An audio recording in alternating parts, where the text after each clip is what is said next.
Nós vamos ler a primeira carta de Paulo aos Tessalonicenses, capítulo 1. 1 Tessalonicenses, capítulo 1. Esse texto diz assim: Paulo, Silvano e Timóteo, à igreja dos Tessalonicenses em Deus Pai e no Senhor Jesus Cristo, graça e paz a vós outros. Damos sempre graças a Deus por todos vós, mencionando-vos em nossas orações, e sem cessar, recordando-nos diante do nosso Deus e Pai, da operosidade da vossa fé, da abnegação do vosso amor e da firmeza da vossa esperança em nosso Senhor Jesus Cristo. Reconhecendo, irmãos, amados de Deus, a vossa eleição, porque o nosso Evangelho não chegou até vós tão somente em palavra, mas sobretudo em poder, no Espírito Santo e em plena convicção, assim como sabeis ter sido o nosso procedimento entre vós e por amor de vós. Com efeito, vos tornastes imitadores nossos e do Senhor, tendo recebido a palavra, posto que em meio de muita tribulação, com alegria do Espírito Santo. De sorte que vos tornastes um modelo para todos os crentes na Macedônia e na Acaia. Porque de vós repercutiu a palavra do Senhor não só na Macedônia e Acaia, mas também por toda parte se divulgou a vossa fé para com Deus, a tal ponto de não termos necessidade de acrescentar coisa alguma. Pois eles mesmos, no tocante a nós, proclamam que repercussão teve o nosso ingresso no vosso meio, e como deixando os ídolos vos convertestes a Deus, para servirdes o Deus vivo e verdadeiro, e para guardardes dos céus o seu Filho, a quem ele ressuscitou dentre os mortos, Jesus, que nos livra da ira vindoura. Amém. Nós vamos meditar então sobre o tema as marcas de uma igreja verdadeira. As marcas de uma igreja verdadeira. Está absolutamente claro que o apóstolo Paulo entrou na Macedônia, cuja capital era Tessalônica, por expressa orientação do Espírito Santo. Mas a escolha da cidade de Tessalônica, a capital da província, para plantar uma igreja, foi a estratégia missiológica do apóstolo Paulo. Estamos certos disso, de que Deus é o Deus que escolhe os obreiros e dirige a obra. Deus é aquele que abre as portas para a pregação do Evangelho e abre os corações para a mensagem.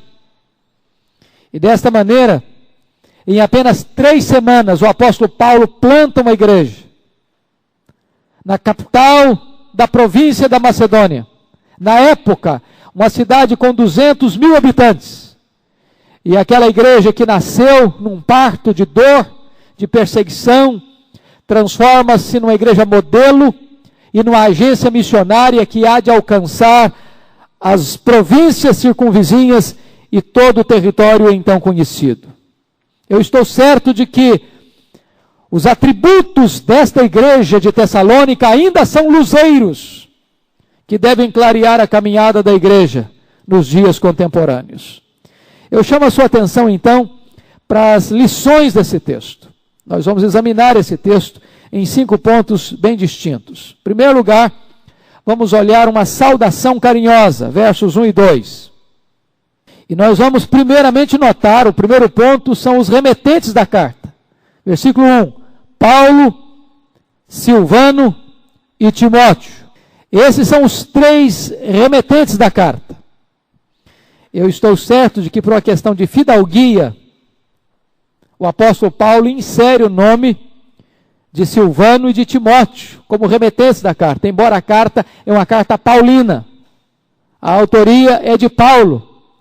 Mas porque esses irmãos são companheiros dele nesta viagem missionária, ele tem o cuidado de inseri-los também como remetentes desta carta. Trata-se de homens fiéis a Deus e à igreja. Trata-se de pastores do rebanho, não de exploradores do rebanho, como nós veremos no capítulo 2, se Deus nos permitir, na próxima quarta-feira. Vamos olhar um pouquinho sobre cada um desses personagens. Primeiro, Paulo. A palavra Paulo significa pequeno. E é uma descrição muito antiga de Paulo, curiosa. A gente não tem muitos documentos sobre isso, mas há um documento sobre Paulo que diz o seguinte, que ele era um homem calvo, de pernas tortas, um homem de forte estrutura, de pequena estatura, de sobrancelhas que se encontravam, de nariz grande e curvo, mas um homem cheio de graça, que às vezes parecia um homem, outras vezes parecia um anjo. É notório você perceber que ele não se intitula Paulo apóstolo, apenas Paulo. Por quê? Possivelmente é que ninguém em Tessalônica, na verdade na Macedônia, questionou o apostolado de Paulo. Por isso ele não precisa dizer Paulo apóstolo. Ele não precisa evocar sua posição nem seu título, porque tratava-se de uma igreja que não questionava, não duvidava do seu apostolado, da integridade do seu ministério. Então ele não precisa se auto-intitular apóstolo. Quem é esse Silvano aí? Silvano é o nome próprio romano, enquanto Silas, mais conhecido nosso, é a versão do nome grego.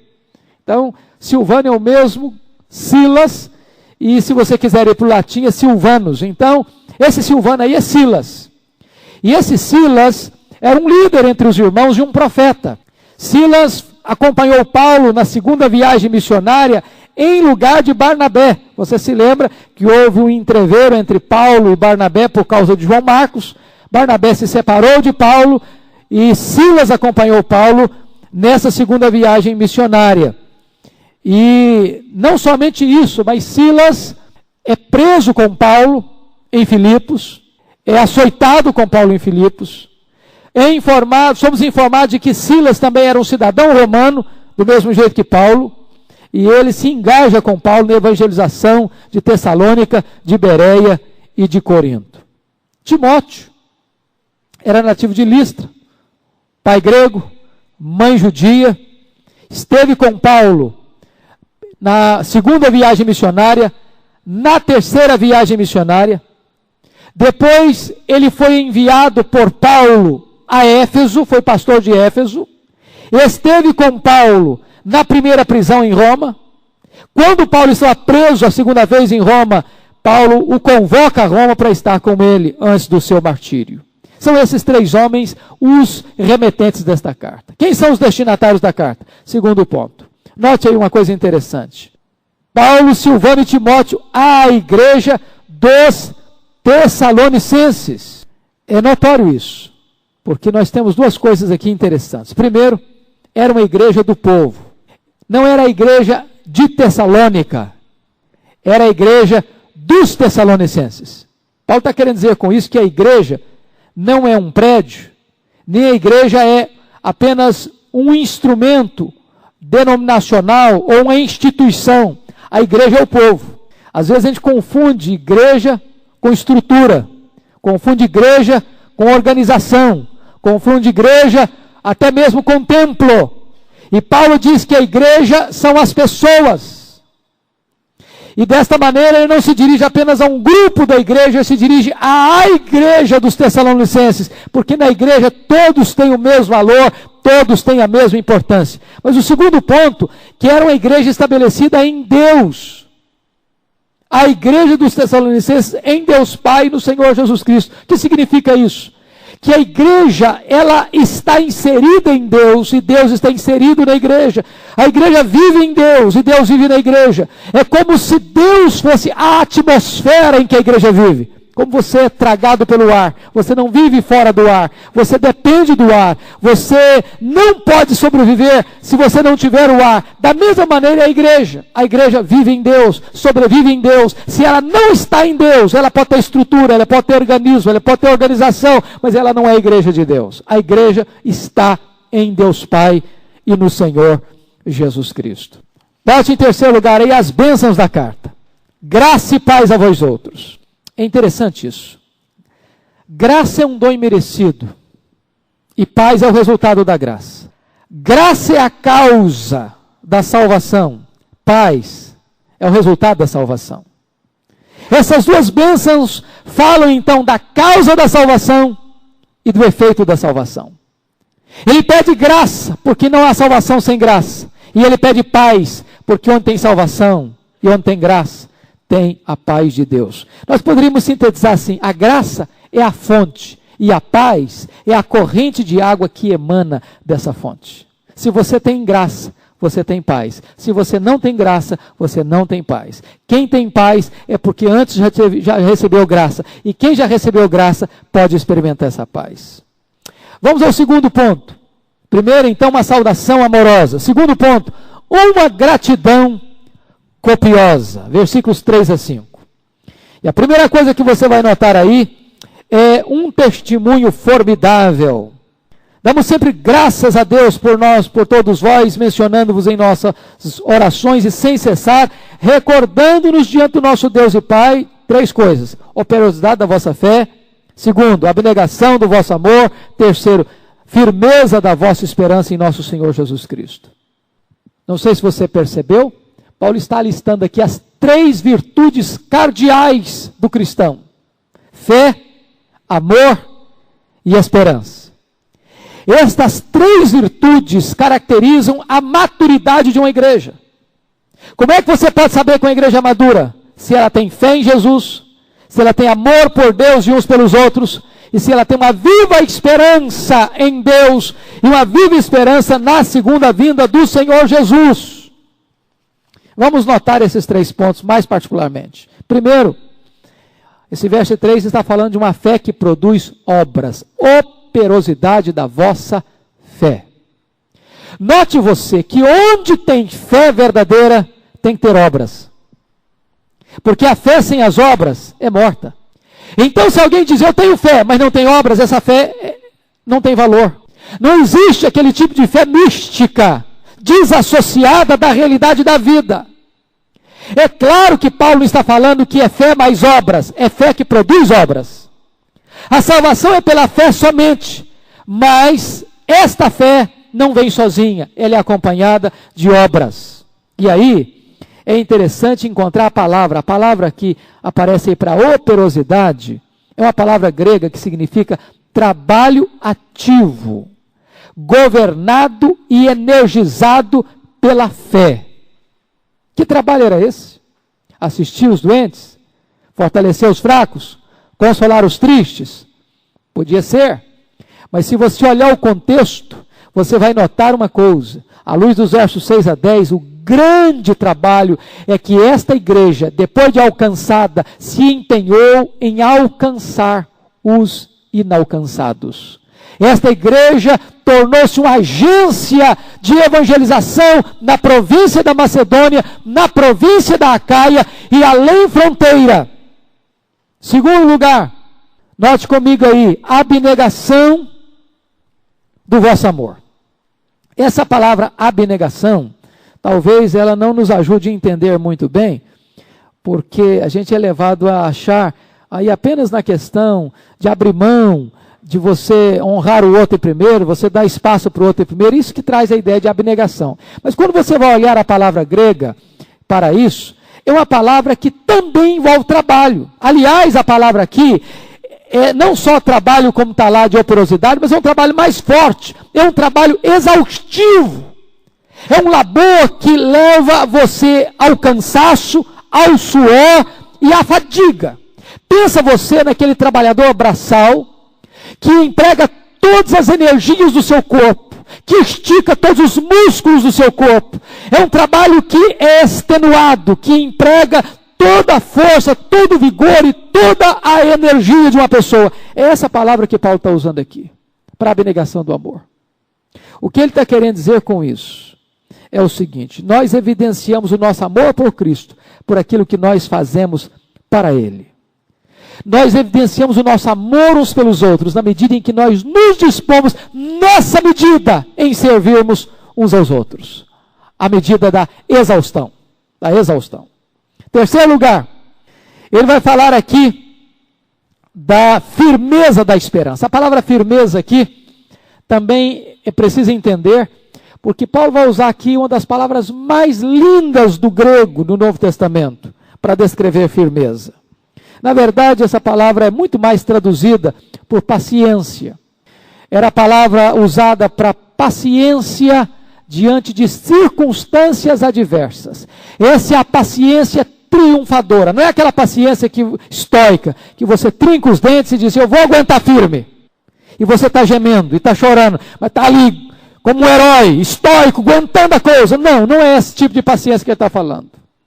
Ele está falando de uma paciência que você aguarda com expectativa, com alegria, triunfantemente. O que ele está querendo dizer com isso? A marca de um cristão maduro é aquele que aguarda desta maneira a segunda vinda do Senhor Jesus Cristo. Tem uma viva esperança. Segundo lugar, ele fala de uma prova irrefutável. Olha o verso 4. Reconhecendo, irmãos amados de Deus, a vossa eleição. Agora ele vai falar de uma prova irrefutável. Esses irmãos estavam evidenciando as 3 virtudes cardeais da maturidade: fé, amor e esperança. E eles estavam dando provas de que era um povo escolhido de Deus, amado de Deus. Fato interessante. Você pode saber se você é uma pessoa eleita. De vez em quando eu sou abordado por algumas pessoas que ficam inquietas e dizem, mas como é que eu posso saber se eu sou eleito? E se eu não sou eleito? Você pode saber que você é. Você pode ter convicção disso. Você pode ter noção disso. E Paulo escreve isso dizendo o seguinte: reconhecendo, irmãos amados de Deus, a vossa eleição. A vida deles provava que eles eram eleitos, escolhidos de Deus. E um ponto importante é que Deus nos escolhe para a salvação, para a fé, para as boas obras, para a obediência, para a santidade, para a verdade, de tal maneira que nunca, jamais, a eleição é algo que vai estimular a frouxidão, o descaso, a desobediência, o relaxamento. Ao contrário, vai nos estimular a uma vida de obediência, de pureza, de repreensibilidade, de santidade e de obediência à palavra de Deus. Terceiro ponto. Olha aí comigo o versículo 5, o impacto inegável. Porque o nosso evangelho não chegou até vós tão somente em palavras, mas sobretudo em poder no Espírito Santo e em plena convicção. Vejam vocês que este evangelho chega em Tessalônica de 3 formas. Primeiro, chegou em palavras. Não somente em palavras, significa que chegou também em palavras. E se você se lembra do que nós falamos quarta-feira passada, Paulo usou 4 métodos para apresentar a palavra para aquela igreja durante os 3 sábados na sinagoga. Primeiro, ele arrazoou com eles. Segundo, ele expôs a palavra. Terceiro, ele demonstrou a palavra. E terceiro, ele anunciou a palavra. São métodos, todos os 4 métodos visavam atingir o intelecto, o entendimento, a razão, a compreensão das pessoas. Quando você prega a palavra, você desafia a mente das pessoas. Você desafia o entendimento das pessoas. A mensagem, ela é inteligível, a mensagem é compreensível, e Paulo então prega esta palavra, levando as pessoas a entenderem a mensagem. Agora um ponto, e aí esse é o foco que ele está querendo aqui. Paulo não dependeu das suas habilidades, eloquência, sabedoria, estratégias, retórica, métodos. Ou seja, a pregação de Paulo não foi um mero discurso. A palavra não chegou lá apenas como um belo discurso, não apenas em palavras. Segundo, chegou em poder no Espírito Santo. A palavra poder aqui é a palavra dinamis, de onde vem a nossa palavra portuguesa dinamite. Você não emprega dinamite para explodir areia, nem lama. Você emprega dinamite para explodir rocha, pedra. O que Paulo está querendo dizer é que, se do ponto de vista físico a dinamite apenas tem um caráter destrutivo, o evangelho que chegou em Tessalônica tem um poder destrutivo e um poder construtivo. O poder destrutivo do evangelho é que, você lê no verso 9, que quando eles receberam o evangelho, eles abandonaram seus ídolos. O Evangelho destruiu a idolatria daquele povo. E o aspecto positivo é que eles se converteram a Deus. Este Evangelho é um poder que bota por terra aquilo que não agrada a Deus e constrói aquilo que exalta a Deus. E se você perceber, o que Paulo está querendo dizer com isso, irmãos, é o seguinte.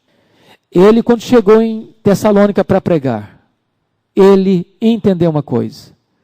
Sem poder não há pregação. Não existe pregação sem a ação do Espírito Santo.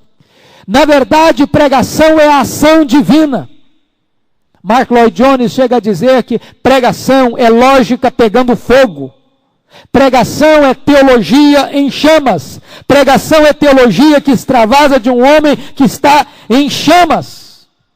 E ele disse, a palavra não chegou até vós, o Evangelho não chegou até vós tão somente em palavras, mas sobretudo no poder, no Espírito Santo. Paulo era um homem que pregava aos ouvidos e pregava aos olhos. Ele falava e ele demonstrava. Ele tinha palavra e ele tinha poder. Terceiro lugar, olha comigo aí. Chegou também em plena convicção. Convicção de quem? Convicção de quem pregava. Convicção dos embaixadores. E o que é isso? Quando Paulo estava pregando, ele sabia o que estava acontecendo. Ele tinha noção de que os corações estavam sendo tocados, não por causa dos seus métodos, não por causa do seu discurso. Ele tinha convicção de que a obra estava sendo operada pelo poder de Deus. Ele tinha consciência disso.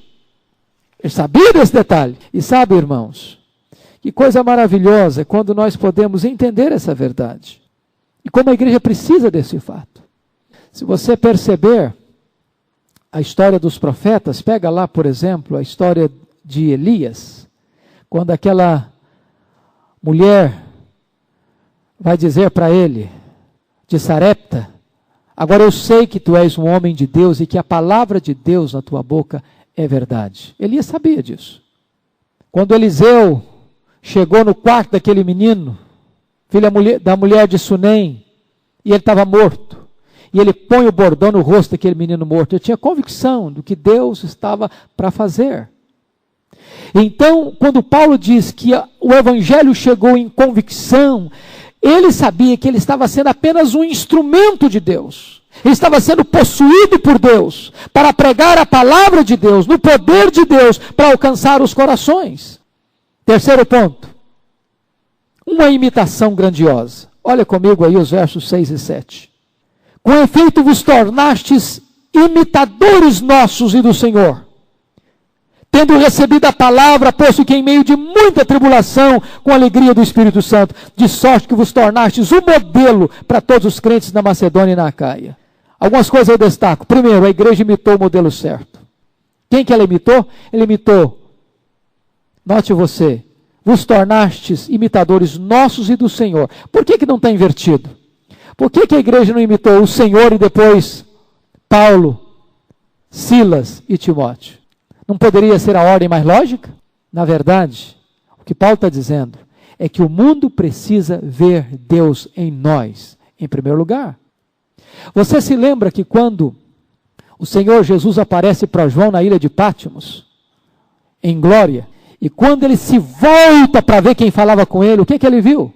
Ele não viu o Senhor, ele viu 7 candeeiros. E no meio dos candeeiros ele viu Jesus.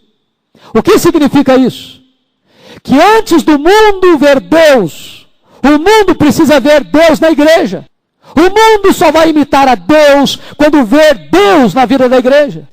E note você que a palavra imitar aqui, a palavra mimetai, de onde vem a nossa palavra portuguesa, mimetismo, é imitar outra pessoa, particularmente para seguir o seu exemplo e seguir o seu ensino. Na verdade, esta igreja abraçou não apenas informação, mas transformação. Ela não apenas recebeu boa teologia, ela recebeu também boa vida, uma nova ética. Segundo lugar, a igreja recebeu a mensagem certa. Olha comigo aí o verso 6. Com efeito vos tornastes imitadores nossos do Senhor, tendo recebido a palavra. Tendo recebido a palavra. Mesmo sob um forte clima de hostilidade e perseguição, a igreja nasce de maneira saudável. Por que esta igreja impactou o mundo da época? Porque ela recebeu a palavra. Ela nasceu com um DNA saudável. Ela nasceu de uma semente boa. Ela não recebeu ensinos de homens, doutrinas de homens, costumes de homens, regras de homens. Ela recebeu a palavra de Deus. E se você perceber, eu creio firmemente nisso, que a maior necessidade da igreja hoje é receber a palavra. Os púlpitos estão pobres da palavra, os púlpitos estão vazios da palavra, as igrejas estão carentes da palavra. Muitas vezes o povo está faminto porque o púlpito está pobre, porque não há palavra. Há experiencialismo, há tantas outras novidades que surgem, que vêm, que vão, que passam, mas a igreja precisa da palavra, e aquela igreja recebeu a mensagem certa, ela recebeu a palavra de Deus. Terceiro lugar, a igreja teve a reação certa. Olha aí no versículo 6 ainda, tendo recebido a palavra, posto que em meio de muita tribulação, com a alegria do Espírito Santo. Que coisa maravilhosa. Note vocês que foi porque esta igreja recebeu a palavra que ela não se escandalizou quando chegou a tribulação. Muitas pessoas hoje abandonam a fé. Por quê? Porque a pregação que não dá a palavra diz o seguinte: não, você aceita Jesus, você recebe a Jesus, você vem para o Evangelho, que todos os seus problemas vão estar resolvidos. Você não vai ficar mais doente, você não vai ter problema financeiro mais, você não vai ter mais dificuldade na vida. E aí, quando chegam as provas, quando chegam as tempestades, a pessoa diz: bom, não foi esse Evangelho que eu abracei, não é esse Evangelho que eu quero. Paulo prega o Evangelho, prega a palavra, e desde o início ele alertou aqueles irmãos: olha, vocês vão passar por dificuldades. Eu não estou prometendo para vocês aqui uma viagem fácil, estou prometendo para vocês uma chegada segura. Eu não estou prometendo para vocês ausência de luta, eu estou prometendo para vocês vitória garantida. A diferença entre um salvo e um perdido não são as circunstâncias da vida. Às vezes, meus irmãos, pessoas não crentes passam a vida inteira com circunstâncias mais fáceis e mais favoráveis do que um crente. Vocês já viram isso? Claro que viram. Olha o Salmo 73. Asaf está olhando da sua janela para os ricaços. Diz: puxa vida, aquele pessoal tem uma vida melhor que a minha. Olha lá. Ele tem dinheiro. Ele tem amigo. Ele tem saúde. Olha para mim agora. Eu sou crente. Eu sou piedoso. Toda manhã estou sendo castigado. É paulada em cima de paulada na minha cabeça. Eu acho que a vida dele está melhor que a minha. E chegou ao ponto de invejar o ímpio. Até que parou para entender uma coisa. O dia que vai revelar quem é quem, não é o dia da bonança, é o dia da tempestade. É o dia da tempestade. A casa que está construída sobre a areia e a casa que está construída sobre a rocha tem a mesma estrutura. Só um detalhe: não tem o mesmo fundamento. Mas sobre ambas as casas cai a mesma chuva no telhado, sopra o mesmo vento na parede, bate o mesmo rio no alicerce. Uma casa fica de pé, a outra cai. Esse é o ponto. Eles receberam a palavra, eles foram construídos sobre a palavra, por isso eles não se escandalizaram quando as tribulações chegaram. Quarto lugar, a igreja tornou-se um modelo certo. Olha o versículo 7. De sorte que vos tornastes um modelo para todos os crentes na Acaia e na Macedônia. Veja que esta igreja primeiro imita, depois ela fica sendo exemplo.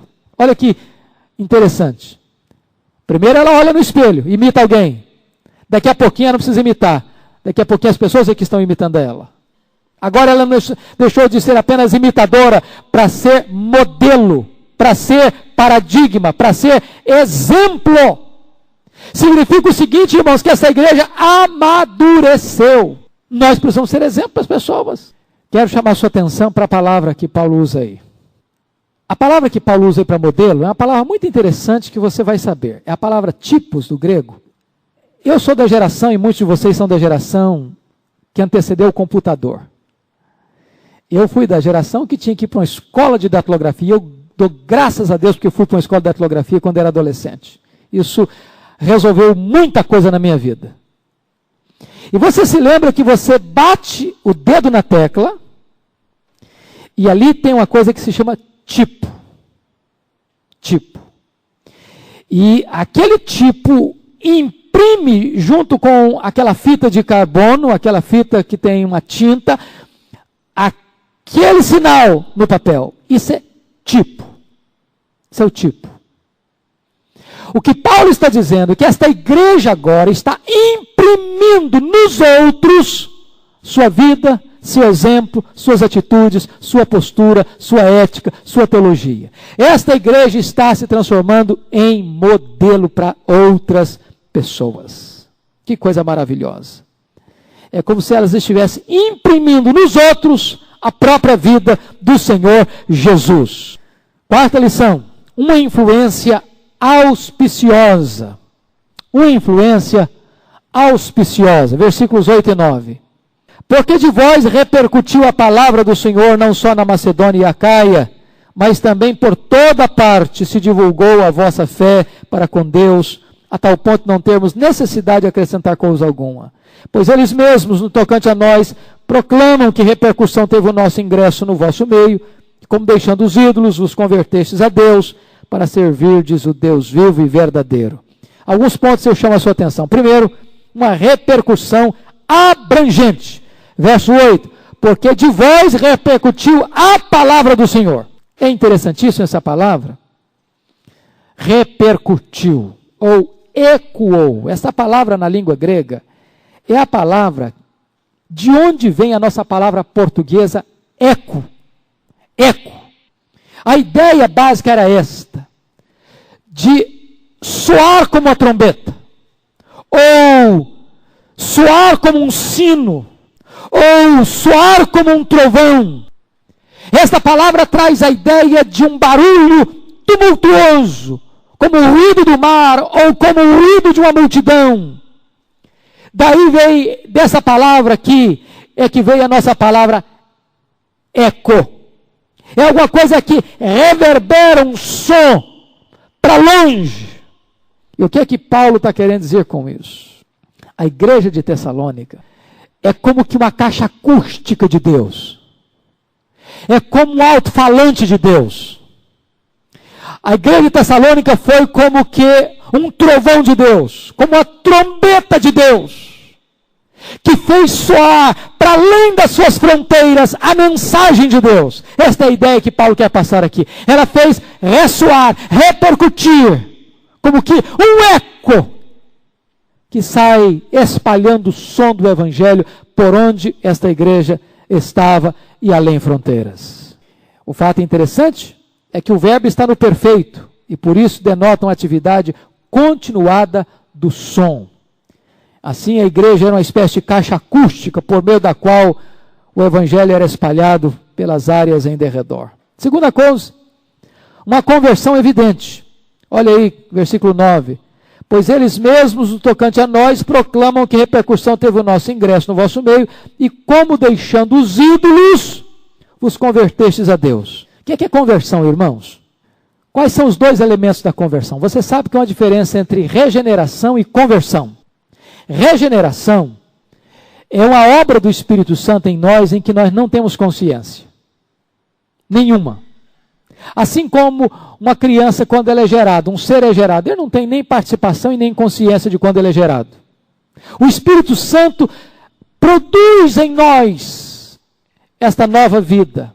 De que maneira? Você se lembra como Jesus foi gerado? O anjo Gabriel disse para Maria, descerá sobre ti a sombra do Onipotente. E o ente que há de nascer de ti será filho do Deus Altíssimo. Então veio a palavra, e o Espírito Santo fertiliza a palavra, e daí nasce um ser. O que acontece com o novo nascimento? Nós somos gerados da divina semente. Quando alguém escuta a palavra de Deus, e o Espírito Santo age nessa semente, essa semente, ela é fertilizada pelo Espírito, e então brota daí uma nova vida. Isso é a regeneração. E a conversão, o que é a conversão? A conversão é o lado externo, público, da regeneração. Na conversão nós temos não só consciência, mas nós temos participação. E eu vou explicar o que é participação. Não é que nós participamos com Deus da salvação, não é isso não.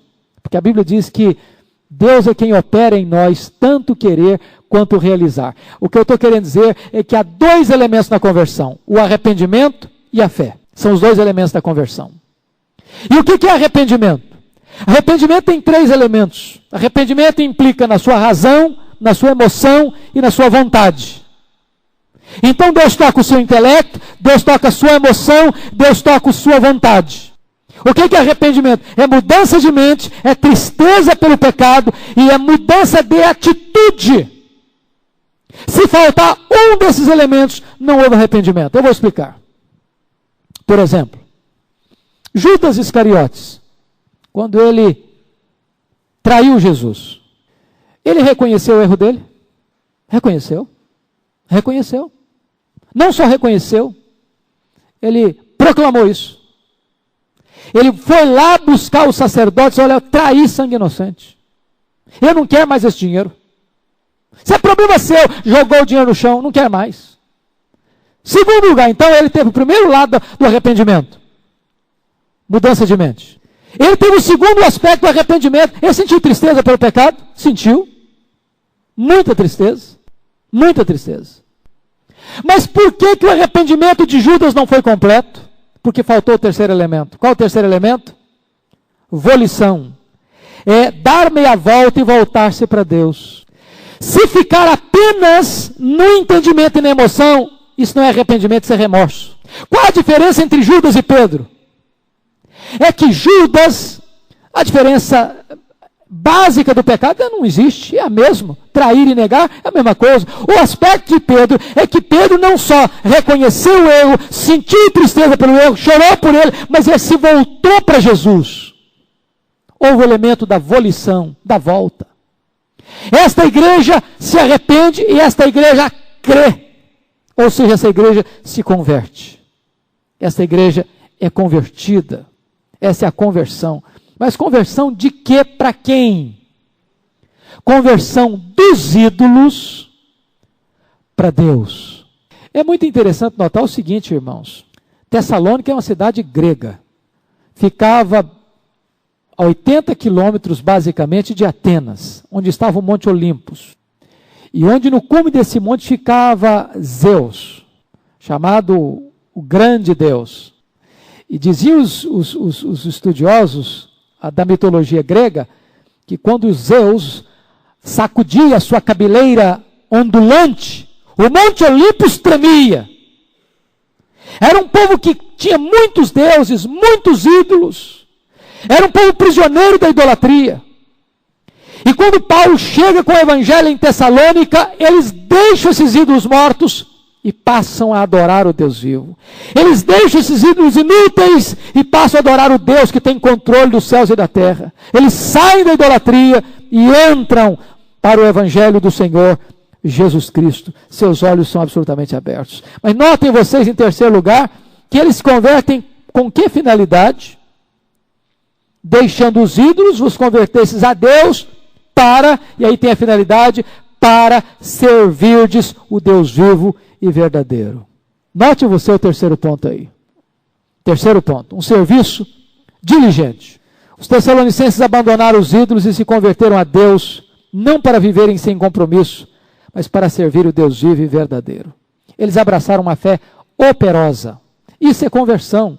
Conversão não é apenas para abraçar a salvação. Conversão é para você receber a salvação e passar a servir a Deus. Passar a ser uma bênção nas mãos de Deus. Um modelo para os outros. E uma caixa acústica de Deus a reverberar a voz do Evangelho por todo o mundo. Finalmente, a última lição que nós vamos aprender com esta igreja. Uma expectativa gloriosa. Olha o versículo 10 comigo. E para aguardardes dos céus o seu Filho, a quem ele ressuscitou dentre os mortos, Jesus, que nos livra da ira vindoura. Preste atenção nisso. Antes da conversão, aqueles tessalonicenses eram pessoas sem esperança e sem Deus no mundo. Mas agora eles recebem uma viva esperança. Eles estão firmes na esperança. E aqui tem 3 pontos que eu gostaria de destacar. Primeiro, a expectativa da segunda vinda de Cristo. Note você aí a expressão, para aguardardes dos céus o seu Filho. Essa palavra aguardar aí é uma palavra muito importante. Ela significa uma espera feliz, com paciência e com confiança. Eles não apenas esperavam a volta de Jesus, eles estavam preparados para a volta de Jesus. A palavra aguardar aí é a mesma palavra que era usada para aguardar um hóspede. Quando você tem um hóspede muito querido, que você o considera muito e o honra muito, e ele manda um telegrama para você, olha, eu vou chegar em sua casa, eu vou passar um tempo com você. O que é que você faz? Você prepara a casa, você prepara o quarto, você disponibiliza tempo na sua agenda para estar com ele, você prepara uma refeição especial. Esse visitante não chega e apanha você despreparado, ou desprevenido, ou até de surpresa. Você está aguardando, você está preparado e você está ansioso para que ele chegue. É exatamente esta palavra que Paulo empregou para dizer, para aguardardes dos céus o Senhor Jesus Cristo. É dessa maneira que a igreja aguarda. Alguém perguntou para John Wesley, o que você queria fazer, gostaria de estar fazendo quando Jesus voltar? Ele disse, eu gostaria de estar fazendo o que faço todo dia. Porque todo dia eu estou esperando a volta do Senhor Jesus. Esta, irmãos, era uma convicção de Paulo e da igreja primitiva.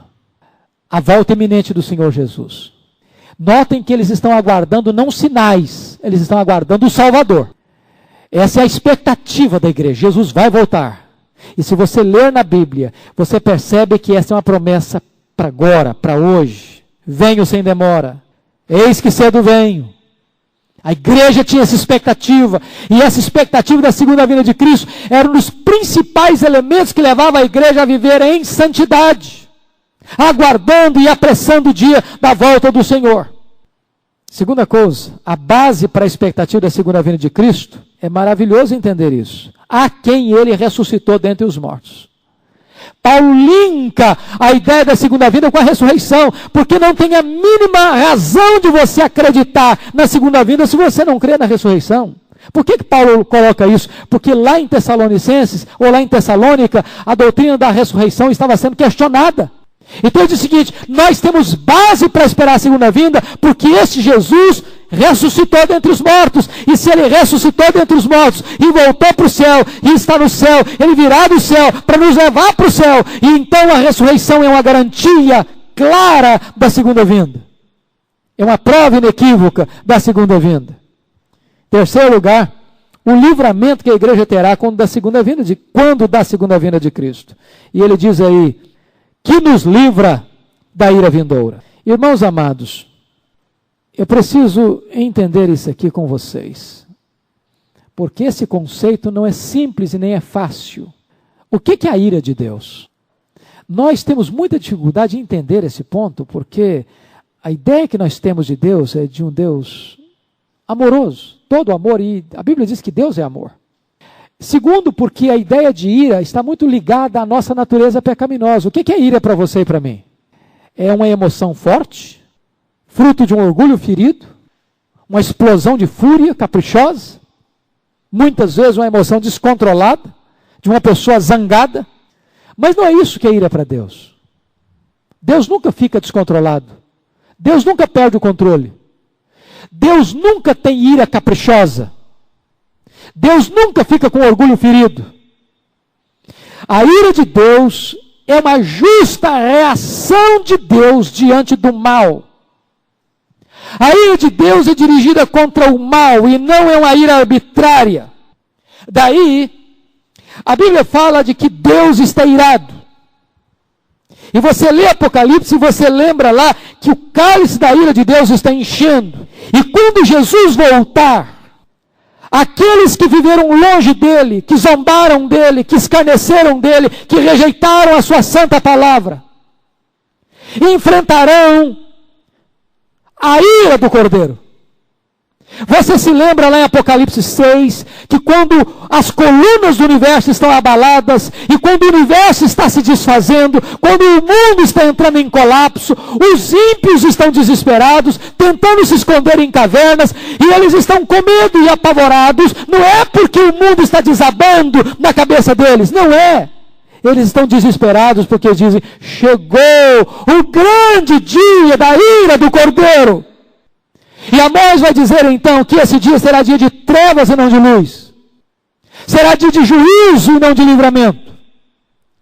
De tal maneira que Paulo vai dizer para a igreja o seguinte, olha, vocês estão aguardando a volta do Senhor Jesus, e esse Jesus é o Jesus que nos livra da ira vindoura. De que maneira nos livrou da ira vindoura? Quando ele morreu na cruz, quando você o recebeu, quando você foi justificado, a ira de Deus foi tirada de sobre você, e o favor de Deus foi colocado sobre você. Não tem mais ira, não tem mais juízo, não tem mais condenação.